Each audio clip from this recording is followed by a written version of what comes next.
What's going on, guys? It is Chrono here, the Aussie on the Games Roundtable channel, and I may not be who you're expecting for this Storytime with Freak episode, because I'm not Freak. For those of you who are not aware, Freak was recently in a pretty severe incident, and I made a video about a couple days ago updating the situation, and I also made a little pre-proportion, a little segment before the a little segment in the opening of the exposed cover that I just uploaded. And basically, he got himself caught on fire, unfortunately. So for the moment, he's going to be unable to upload videos and such, and it's going to be sort of difficult for him to stream and really do anything and pay bills. So one of his moderators for Twitch, has set him up a GoFundMe.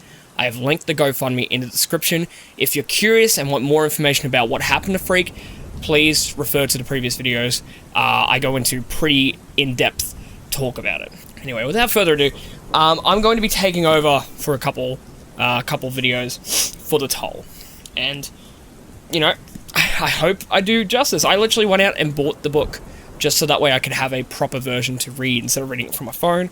I also did the opening video, and let's just hope I don't screw up enough. I'm a voice actor, so I should be good at reading things, but you never know. I decided to take off the menu, it's too hot.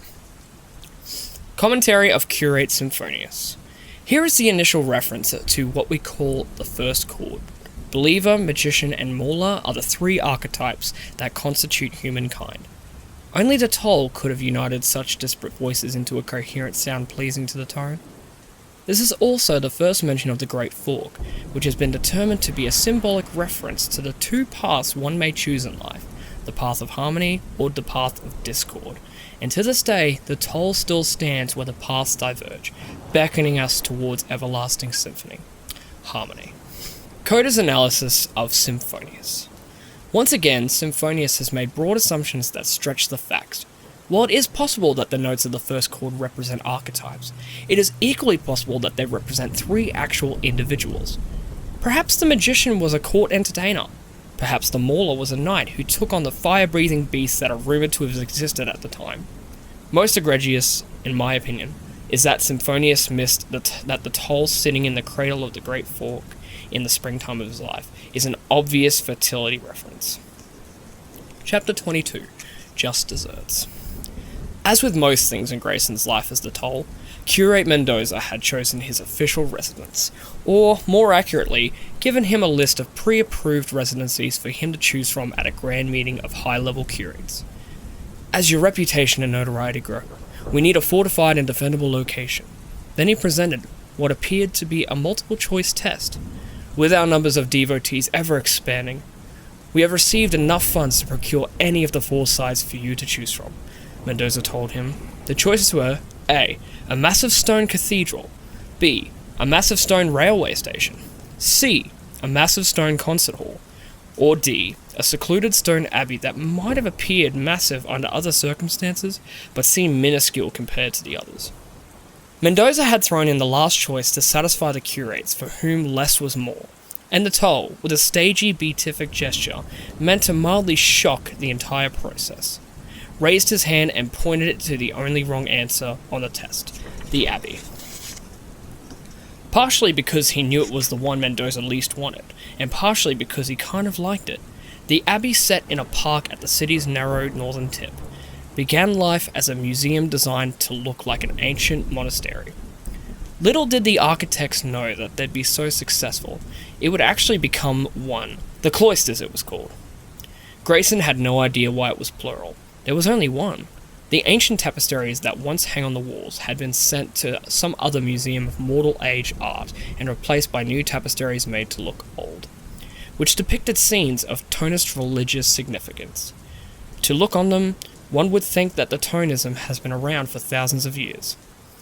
Grayson had been living here for more than a year now, yet coming home never felt like coming home.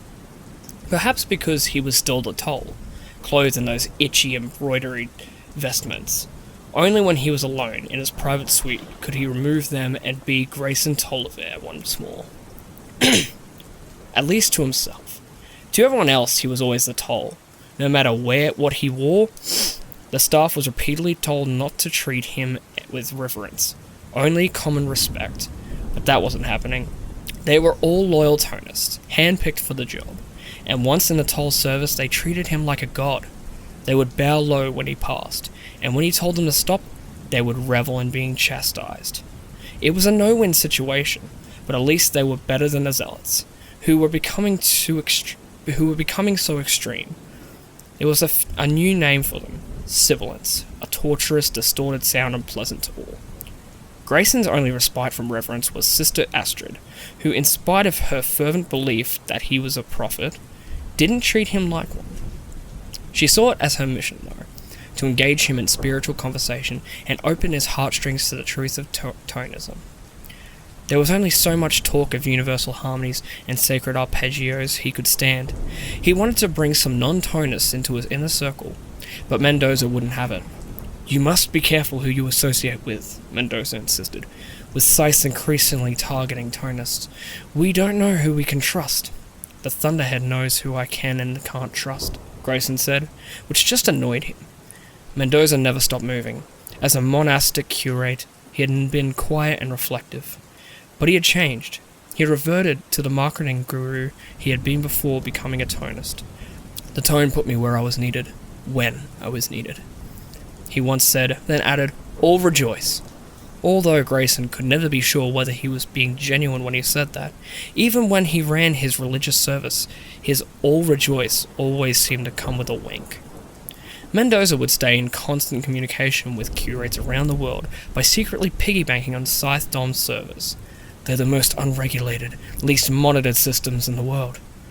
There was something both satisfying and troubling to know that they were using Scythedom's own servers to carry their secret messages to Tonist curates around the world. Grayson's private suite was a true sanctuary. It was the only place where the Thunderhead could speak aloud and not just through an earpiece. There was a freedom to that more palpable than removing the stiff garments of the toll. The earpiece he wore in public made the Thunderhead feel like a voice in his head. It only spoke to him aloud when it knew no one else could hear, and when it did, he felt surrounded by it. He was in it rather than it in him. "Talk to me," he said to the Thunderhead as he stretched out on the comfort of his bed, a massive thing constructed specifically for him by a follower who made mattresses by hand. Why did people think that just because the toll was now larger than life, everything within his life had to be? The bed was big enough for a small army. Honestly, what did they expect him to do on it? Even on the rare occasions that he had the company of a guest, as the curate so tactfully put it, it felt like they had to drop breadcrumbs to find each other. Mostly, he was alone when he lay upon it. That left him with two choices. He could either feel insignificant and solitary, swallowed by the billowing expanse of it, or he could try to remember what it was like to be a baby laid out in the middle of his parents' bed, safe, comfortable, and loved. Certainly his parents had done that for him at least once before they tired of parenthood. "I'd be happy to talk, Grayson," the Thunderhead replied. "What shall we discuss?" "Doesn't matter," Grayson said. "Small talk, big talk, in-between talk. Shall we discuss your following and how it's going?" Grayson rolled over. "You really know how to kill a mood, you know that?" "No, I don't want to talk about anything having to do with the toll." Grayson crawled to the edge of the bed and grabbed the plate of cheesecake he had brought with him from dinner. If the Thunderhead was going to talk about his life as the toll, he definitely needed some comfort food to help it go down. "The growth of the Tonist movement is a good thing," the Thunderhead said. "It means that when we need to mobilize them, there will be a force to be reckoned with." "You sound like you're going to war." "I'm hoping that won't be necessary." And that's all the Thunderhead had to say about it. From the beginning, it was cryptic about how it might use the Tonists. It made Grayson feel like a confidant who wasn't being confided in. "I don't like being used without knowing your endgame," he said, and to empathize his disapproval, he moved to the one spot in the room he knew the Thunderhead's cameras had trouble seeing. "You found a blind spot," it said. "Perhaps you know more than you're letting on." "I have no idea what you're talking about." The air conditioning blew stronger for a brief moment. The Thunderhead's version of a sigh. "I will tell you once things congeal, but right now there are obstacles I must overcome before I can even calculate the odds that my plan for humanity will succeed." Grayson found it absurd that the Thunderhead could say something like, "my plan for humanity," in the same unconcerned way a person might say, "my recipe for cheesecake," which, by the way, was terrible, void of flavour, and gelatinous, rather than creamy. Tonus believed that hearing was the only sense worth indulging, but someone apparently had read the look on Grayson's face while he tried to eat a particularly miserable babka, and the staff was scrambling to find a new dessert chef. That was the thing about being told. You raised an eyebrow, and mountains moved, whether you wanted them to or not. "Are you displeased with me, Grayson?" the Thunderhead asked. "You basically run the world. Why should I care? Why should you care if I'm displeased?" "Because I do," the Thunderhead said. "I care very much." "You will treat the Toll with absolute reverence no matter what he tells you." "Yes, ma'am." "Step far out of his way if you see him approaching." "Yes, ma'am." "Always cast your eyes downward in his presence, and bow low." "Yes, ma'am." Sister Astrid, who now served as the cloister's chief of staff, looked the new pastry chef over carefully. She squinted as if it helped her to see into his soul. "From where do you hail?" "Brotherly love," he told her. "Well, I hope your head isn't as cracked as the Liberty Bell. Clearly you must have distinguished yourself to your curates to be recommended for service to the Toll." "I'm the best at what I do," he told her. "Hands down, the best." "I Tonus without modesty," she said with a wry grin. "Some of the sibilant sex would cut your tongue out for that." "The Toll is too wise for that, ma'am." "That he is," she agreed. "That he is." Then she reached out her hand unexpectedly and squeezed his right bicep. The new arrival tensed it reflexively. "Strong, by the looks of you. I'm surprised they didn't assign you to security detail." "I'm a pastry chef," he told her. "The only weapon I wield is an egg beater." "But you would fight for him if you were asked?" "Whatever the Toll needs, I'm there." "Good," she said, satisfied. "Well, what he needs from you now is tonight's dessert." Then she had someone from the culinary staff show him to the kitchen. He grinned as he was let out. He had made it through the chief of staff's inspection. Sister Ajid was known to throw out new arrivals she didn't care for, no matter how highly recommended they came. But he measured up to her high standards. Scythe Morrison couldn't be happier. "I'm thinking that travelling might be a good course of action at this juncture," the Thunderhead told Grayson that evening before he removed his vestments and could relax. "I am thinking this in the strongest of ways." "I told you I'm not doing a world tour," Grayson told her. "The world comes to me one person at a time. I'm fine with that. And until now, it's what you've wanted to." "I'm not suggesting a world tour, but perhaps an unannounced pilgrimage to places you have not been. Shouldn't it be known that the Troll has travelled the world, as prophets have historically done?" Grayson told her, however, had never suffered from wanderlust. Until his life had been derailed, his hope was to serve the Thunderhead as a Nimbus agent close to home. And if not, then in a single place that would become his home. As far as he was concerned, Lenape City was as much use to the world, was as much of the world as he needed to see. "It was merely a suggestion, but I believe it to be an important one," the Thunderhead told him. It was not like the Thunderhead to be insistent when Grayson had made his feelings clear on the matter. Perhaps there would come a time when he would have to uproot himself to bring the sibilant factions to line. "But why now?" "I'll consider it," Grayson said, "just to end the conversation. But right now, I need to take a bath and stop thinking about stressful things." "Of course," said the Thunderhead. "I'll draw it for you." But the bath the Thunderhead drew was too hot. Grayson endured it without saying anything. But what was the Thunderhead thinking? Was it punishing him in some passive-aggressive way for not wanting to travel? The Thunderhead wasn't like that. What possible reason could it have for putting him in hot water? The new pastry chef was supposed to be a culinary genius, and he was. Or at least he was until Scythe Morrison gleaned him and took his place. The truth was, 3 weeks ago, Scythe Morrison could barely boil water, much less bake a souffle. But a crash course in dessert making gave him enough basics to fake his way through the short time he needed, and he even had developed a few specialties. He made a mean tiramisu and killer strawberry cheesecake. He was nervous the first couple of days, and although his inexperienced hands bumbled quite a lot in the kitchen, it turned out to be an effective smokescreen. All new servants here were nervous when they arrived, and thanks to the severe eye of Sister Astrid, they remained nervous for the entire tenure. Morrison's awkwardness around the kitchen would be read as normal under the circumstances. Eventually, they realized that he wasn't the chef they thought he was, but he didn't have time to keep up the charade for long. And when he was done, all these nervous little tonists would be freed from service, because the holy man they served was about to be gleaned. The Thunderhead has been behaving strangely, Grayson told Sister Adred, who dined with him that night. There was always someone there to dine with, because they didn't want the Toll to ever have to dine alone.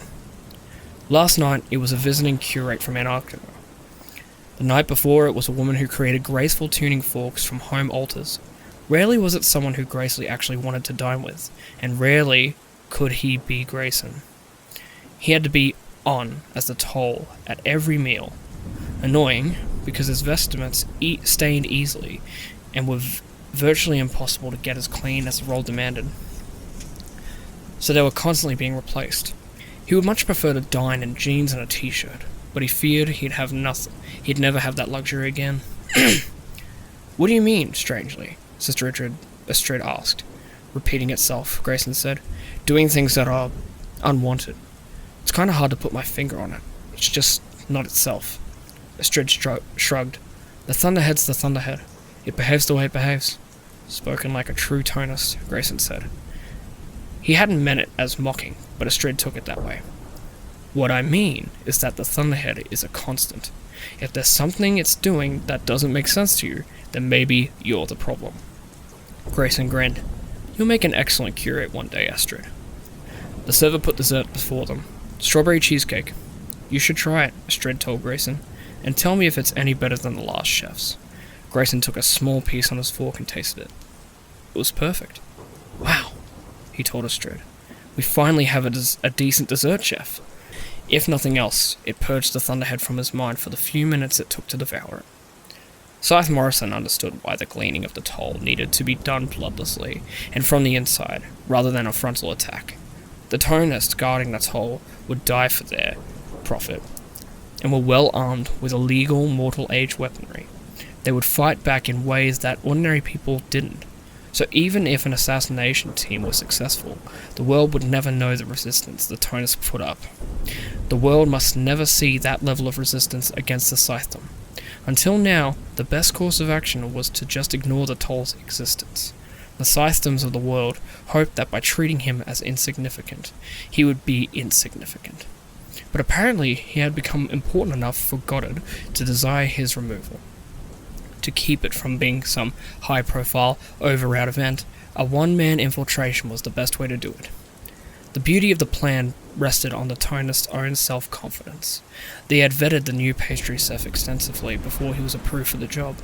It was so easy to alter Morrison's ID, and simply slip into the man's shoes after the Tonists were sure it was safe. He had to admit he was enjoying his position, and liked baking much more than he thought he would. Maybe he'd make it his hobby once his business was done here. Hadn't Scythe Curie cooked meals for the families of those she'd gleaned? Perhaps Scythe Morrison could make the dessert. Be sure to always bake extra, the sous chef had advised him on the first day there. The Toll gets the munchies during the night, and it's usually for something sweet. Priceless information. In that case, Morrison had said, I'll make sure to make desserts that he can't get enough of. A testament of the Toll. The Toll faced countless enemies, both in this life and beyond it. When the harbinger of death breached his sanctuary, and wrapped its cold hand around his throat, he refused to yield, clothed in the rough and weathered blue shroud of the grave. Death dug its talent into him, and though it stole his earthly existence, it was not the Toll's end. Instead, he was elevated above this world, to a higher octave. All rejoice. That is chapter 22. I didn't have time to catch up. I really didn't have time to sort of figure out what exactly was going on. I read the synopsis. I know this is the third book in the series, the last one, so I am a bit sort of blind to it, but it's an interesting read, and I'm excited to do more. I did have a few stutters there, and I do apologize for that. I tried to edit most of it out, so hopefully it's not too noticeable. Now, topic of the day. I know that Freak does this. And I'm thinking, for the topic of the day today, planned holiday destinations. If you have a holiday coming up, or you're thinking of holidaying somewhere, where are you thinking of going? Personally, me and my girlfriend, we're either going to go to England, where she's from, or Hawaii, or actually to go see Freak and Doom and Wolf, go see all of them. That's just sort of what's on my plate. Anyway, guys, I hope you enjoyed this episode of Storytime with Freak. If you did, please hit the subscribe button, hit the like button, and hit the little bell so that way you know when new episodes come out. And please, check out the GoFundMe if you can. Would really appreciate it. Freak would really appreciate it. Anyway, guys, peace out.